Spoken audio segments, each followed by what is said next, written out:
Watching the student athletes and my team compete will certainly give me an idea. Is he making progress? Has he gotten better? I think some of them are on the upswing. Some of them are wrestling better than they were. Certainly, they're better than they did in the last dual meet.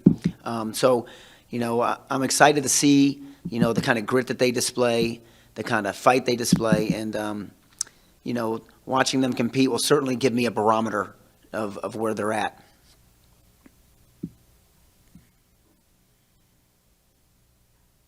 I know in the first match you were so disappointed, and you thought that your team could have wrestled better, especially in the third period.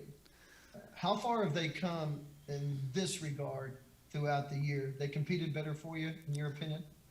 Well, I think one of the things I think of right away, it's kind of a loaded question, So yes, they've competed better at certain guys have been up, and certain guys have gone down a little bit. But what I'd say is, I think having people in and out of the lineup all year has been a challenge, and I think you're seeing it across the board. I think people are, people have been out. We've had some injury at 33, obviously a 41 problem, and 49 had some injuries. So, up and down the lineup, but at times I'm like this, wow, they really competed well, and then there's some other times where I think, well, he was competing better, before he got injured, and so I think that's kind of loaded.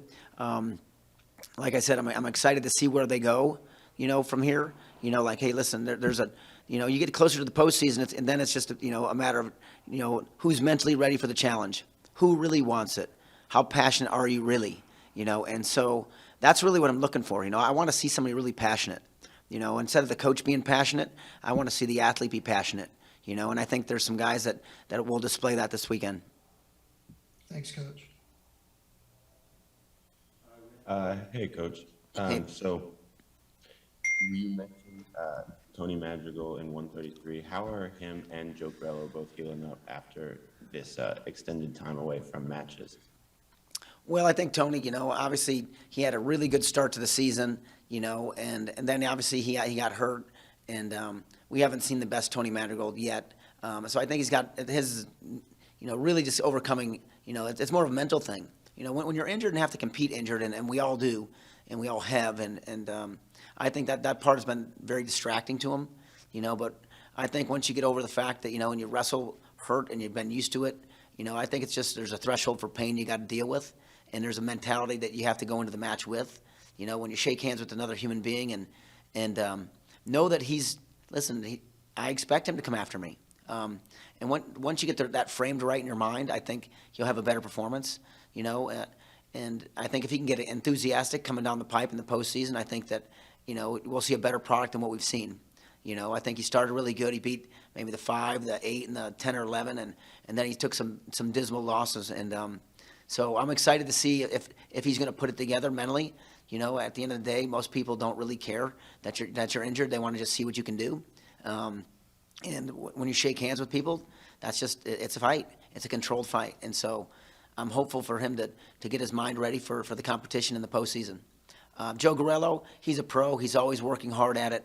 He does all the right things. I'm excited to see, where he is, with a guy like Whitlake.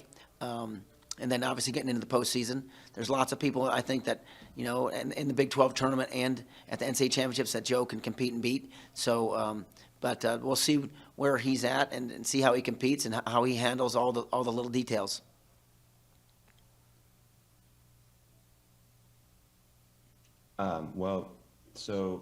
In another weight class, 141, Willie is wrestling probably the best wrestler he's seen yet. So what are you looking for out of him, and what are you telling him going into this match? Well, at 149, Willie McDougall's done a really good job. He's beaten some ranked opponents. I think G. Feller's a really good test for him. I think Willie's really competitive, and we're going to find out how competitive he is. He's going to be in a hostile environment. He's going to be in a place where he probably won't get any calls. And so, I look forward to seeing how he responds to it. I think Willie's capable of doing anything he wants to do when he makes his mind up. So, I know G. Feller will be ferocious with his Tulsa ride, and if Willie can get in there and compete the way he's capable, it would be a good win for him, and it'll really show that coming down the pipe in the postseason, that he'll be a real threat to place at the Nationals if he gets it done on Sunday. And so Jake Woodley, he's, I think, facing a new opponent this time than the last time you guys wrestled Oklahoma State. What are you telling him, not knowing really who he's going up against? Yeah, well, I mean, I think they're using the same guy. I think his name's Stitka, and I think that the answer for Jake is to just keep wrestling and improving and building his lead and making sure that he wrestles hard and doesn't take anything lightly, AJ Ferrari obviously is out for the rest of the season, and, we're hopeful that, he, gets healthy and gets back in there. I think that for Jake, it's really just everything's got to get dialed into, everything's a national tournament now. Everything's the Big 12 tournament, getting you ready.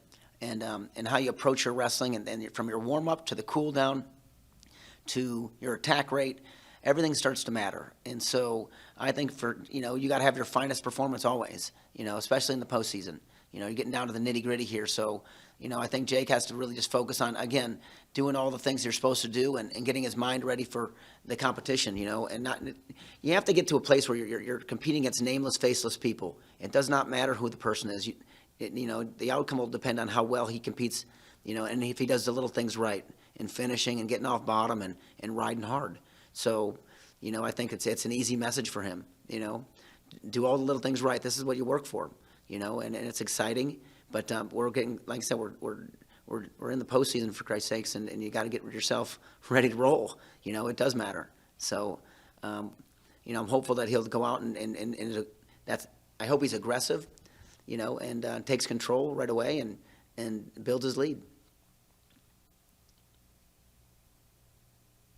So other than that, what are some matchups that you're really keeping your eye on this weekend? Well, there's a bunch of matchups that I think will be good, and they'll be close, And like the first match, they won they won some close matches, and it got out of hand, and they put it on us. Let's be honest, They took it to us in round one, but I think the matchups will be fun to watch for the fans. I think 125 will be fun for the fans. I think 41, Carter Young and Butler is fun for the fans, two Oklahoma kids. I think 49, Willie McDougall and G. Feller will be fun for the fans. I think Wyatt Sheets and Justin Thomas will be fun for the fans. They've been back and forth. I think Plott and Anthony Mantanone will be fun for the fans. They're back and forth. At 197, they'll have somebody new in there, heavyweights, Serber and Josh Heinzelman will be fun for the fans. So I think it's going to be, a great duel. I think that there's lots of opportunity for us. We got to turn some of those ones that we took a hit in the first duel around for it to be a competitive match, but I'm excited about it. Thanks, Coach. Coach, that your comment about wrestling nameless, faceless people, is that something you stress to the whole team this time of year? Yeah, I think that's always a stress, but, I think I got to say it more, because I think people wrestle sometimes records and wrestle the ranking and instead of wrestling the person, just, hey, it doesn't matter who it is. I think that's something I probably need to stress even more. You're competing to see how great you can be at something, and if you really want to be a national champion, it shouldn't matter who it is. When you're dialed in the way you're supposed to be dialed in, it shouldn't matter who's on the other side. You're still doing the things that you're great at, and the way you compete, it matters to me. And the amount of effort you use and the amount of passion you have, it matters to me. I'm watching that all the time. So, we can agree to disagree on the moves, but at the same time, it's the passion. I want passionate people here at OU. I don't want to be around people that are not passionate. I don't want people that don't want to be here, and I don't want people that don't, I want someone that's going to represent us the right way. And, and Sooner Nation wants to see people that go after people and score points and have fun, and, and I think that's just what we need to have, For more information, you can visit TulsaWorld.com.